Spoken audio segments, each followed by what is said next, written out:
aizbraucot. Lidostu pilna asaru. Tu vari braukt ar kuģi. Viņš lidos ar lidmašīnu. Viņa ar ratiem pa bruģi. Kas paliks mums, kad jūs visi aizbrauksiet?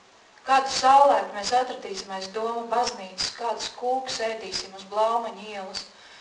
Kā mēs varēsim izlasīt jūsu grāmatas, kas būs pārvērtušās dirižabļos un aizēnos jūsu gaišās sejas? Kas notiks ar šo mazo nenovītīgo republiku, ar šo saules pielieto bļodu, kas ziemā smaržo pēc malkas, pavasaros pēc jaunības, vasarā švīst gar basējām kājām, kurā nav ceļu uz priekšu, bet kurā ir ceļš uz mājām? Un kā ar to cirkstošo, aizturēto, apspiesto plūsmu, kas mūsos gults meklēdam ceļu uz āru, kā ar to straumi, kas palaistu vaļā attīrītu lauku un iestādītu tur vārdu? Kā ar tiem kokiem, kas izaugs, kā ar tiem bērniem, kas jau iesētas sievietēs, kā ar tiem solījumiem, kurus mēs atliekam no dienas uz dienu, gaidot, kad vairāk maksās? Es jūs lūdzu, nebrauciet prom, cik galu galā cilvēks var apēst. Tad mēs kādreiz varbūt varēsim kopā aizšaut uz Parīzi, Amsterdamu, uz Romu un atvest sauli un sirsnību mūsu ziemā, atvest Donaldu pilnu somu. Tad mēs varēsim spēlēt džēzu mūsu ne tik spožajās viesistabās, tad mēs taču vēl pratīsim dejot, mizot kartupēs un daži pat stādīt, gar jūru pat noplukuši mēs varēsim klejot. Kam jums tās zelta pilis un 15 dažādi vīri, cilvēka cienīgs atalgojums?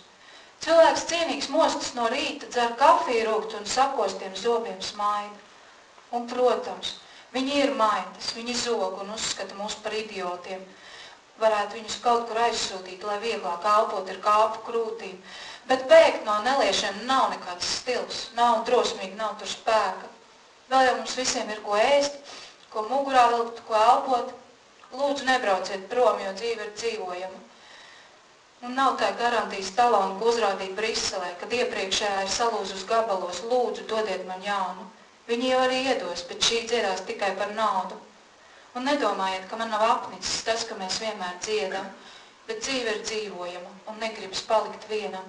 Protams, izdzīvošana ir primārais instinkts, bet kas būs ar visiem tiem vārdiem, kas jūsos salauzta bēniņos guļ, sasviesti, aputējuši, aizlīmētām mutēm, iespiest meitas istabiņās, piedzērušies, atlūzuši pie vecās mammas uz kušetes?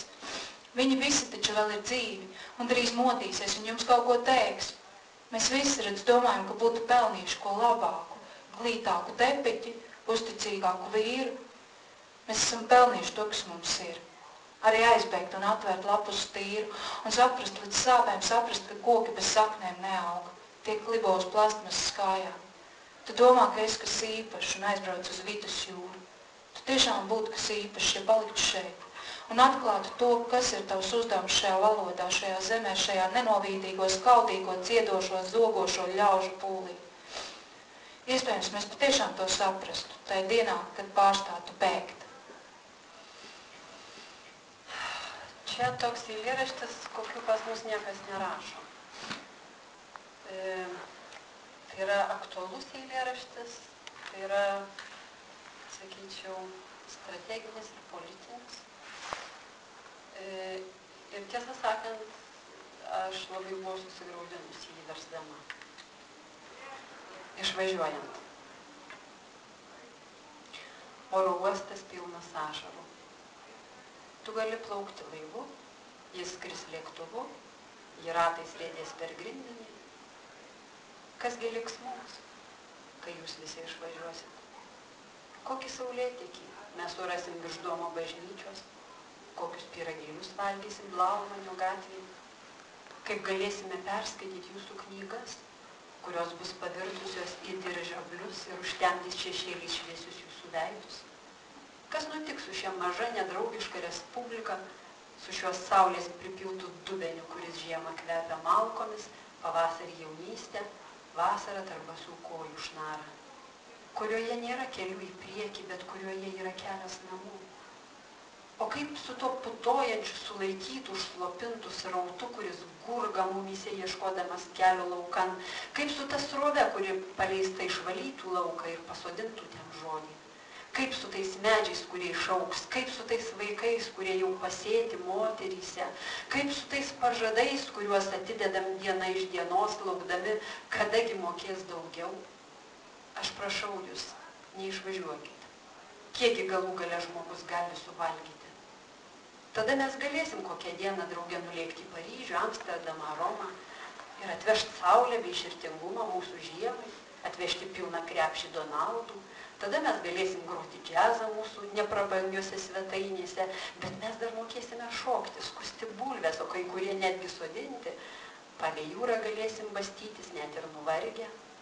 Kam jums tos aukso pilys ir 15 skirtingų vyrų? Žmogaus vertas atlyginimas. Vertas žmogus keliasi rytais, geria karčią kavą ir šypsos per sukastus dantis.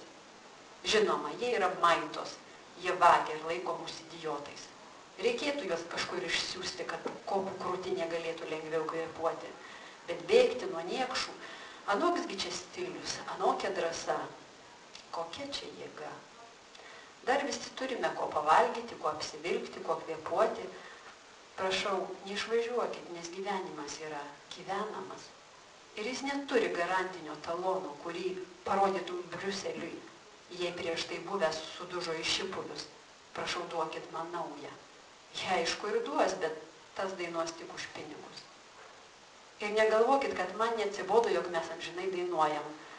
Bet gyvenimas yra gyvenamas ir nesinori likti vienam. Žinoma, išgyvenimas pirminis instinktas. Bet kasgi bus su visais tais žodžiais, kurie jūsų sulaužyti guli palėpėse, sumesti, apdulkėję, užklijuotom burnom, įsprausti dukterų kambarėliuos, prisigėrę, nulūžę pas močiutes ant kušėčių. Jie juk visi dar gyvi ir netrukus pabus ir kažką jums sakys. Mes visi, matot, galvojom, kad nusipelnėm kažko geresnio, dailesnio kilimo, ištikimesnio vyro. Mes nusipelnėm to, ką turime, taip pat ir pabėgti. Atvers švarų lapą, suprasti. Iki skausmo suprasti, kad medžiai neauga be šaknų, jie šlubuoja plasmasiniam kojom. Tu galvoji, jog esi ypatingas ir išvyksti prie Viduržemio jūros? Tu tikrai būtum kažkas ypatinga, jei liktum čia ir atrastum, kokia yra tavoji užduotis šioje kalboje, šioje žemėje, šių nedraugiškų, pavydžių, dainuojančių, vagiančių žmonių minioje. Gali būti, kad mes tikrai tai suprastume